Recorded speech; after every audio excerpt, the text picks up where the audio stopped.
talk to you guys a little bit about how I approach getting press and when I had it, what I did. And really there's 3 big things that I always kept in mind doing this. And the first one is, what is your brand? And then the second one was, when you approach an interview of any kind, you want to know what you're getting yourself into. And the third one is just always making sure you have your talking points down. And a lot of this has been mentioned already. So the first one, and some Green Party candidates especially really kind of cringe when they hear this, but to think about what your brand is. Because we are selling ourselves when we're candidates. And so I think one of the beauties of being a Green Party candidate is that your brand does get to be yourself, right? We're not hiring image consultants to change who we are when we run. But it's still really important to have really thought through who you are as a person before you go into an interview, before you go into being a candidate. So I'm a teacher. I tend to be a pretty down-to-earth person. I'm going to look someone in the face. I'm going to give them straight answers. And so those would be things that I would make sure I brought to the table when I did an interview with someone. And those would always be the things that I tried to make sure were forefront when I came into an interview.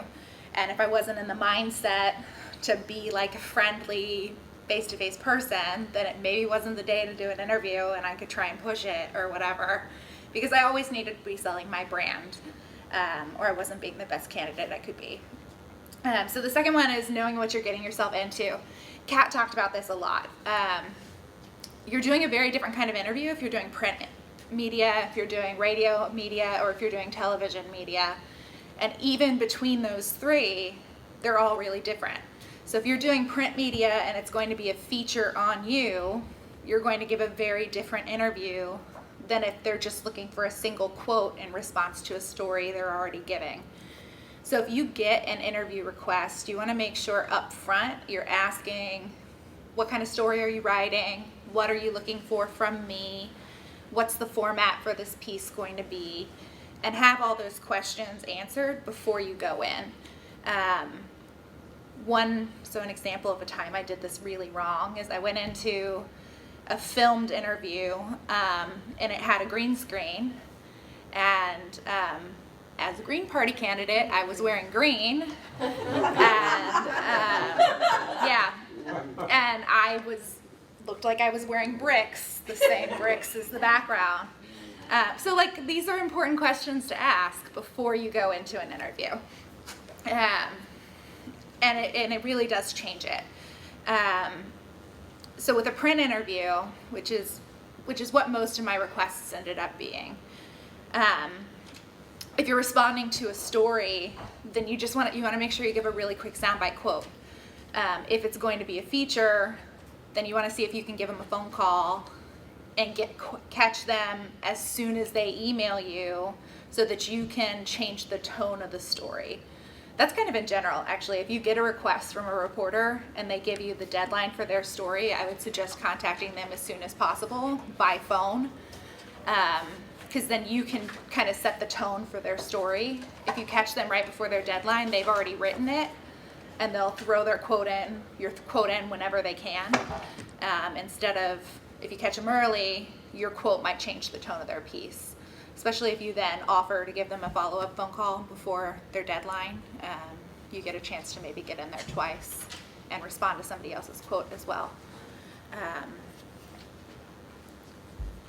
So then when you get into radio, and Kat said some of this already, when it's not live, you can have the chance to redo stuff, which is nice and helpful. And one of the things that I hadn't thought about going in, and I think it was one of the best pieces of advice I ever got, is that anytime you get asked a what question, you can turn it into a why question. So if you get asked, what do you do? If you think about answering that question as why you do what you do, you have a chance to talk about one of your talking points. So I would get asked why, or what do you do? And instead of asking, what do you do? I can answer, why are you a teacher? Which then let me talk about the poverty issue in Philadelphia, which let me talk about my plan for changing the tax structure, which, right, it let me feed back into my different talking points for my campaign. And so the third one is really just making sure that you try and twist any question that they ask you back to 2 or 3 talking points. With radio, especially if it's a feature on you and for radio, people tune in and out of radio stations all the time. So they might chime into you in the middle of the interview. And so repeating in on the same talking points over and over again is important. Because if they didn't catch the beginning, they might catch it in the middle, they might catch it on the end. But you really want to be getting in just 2 or 3 points. And making sure that they're rephrased in a bunch of different ways and going through like that. Some just really tiny things for filmed interviews and that can help you get more press if you catch someone on the street is that they're more likely to put you on TV if you're wearing a solid color. A little thing that I had no idea until I talked to some news reporters, but when they're interviewing just random people on the street, it films better. And so if you're trying to get random press, that can be something to keep in mind. Also, if they're doing like a split screen interview when you're being interviewed by somebody, you always want to keep in mind what your reactions are to what the people are saying. It's really natural to nod along when someone's talking. And if you nod along to something that you disagree with, just to show that you're listening, and that's a reaction shot, that can be taken in a really bad context.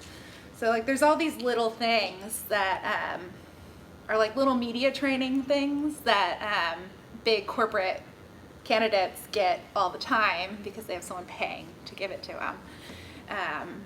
And a lot of them you can find online. And I would really suggest like look up media training tips. It's worth it. I was lucky to have someone who had done some media training who like volunteered to do some help on my campaign. But a lot of the tips can be taught to you in like a day. So I'd highly suggest looking at some stuff before throwing yourself into the fire. Thanks, guys.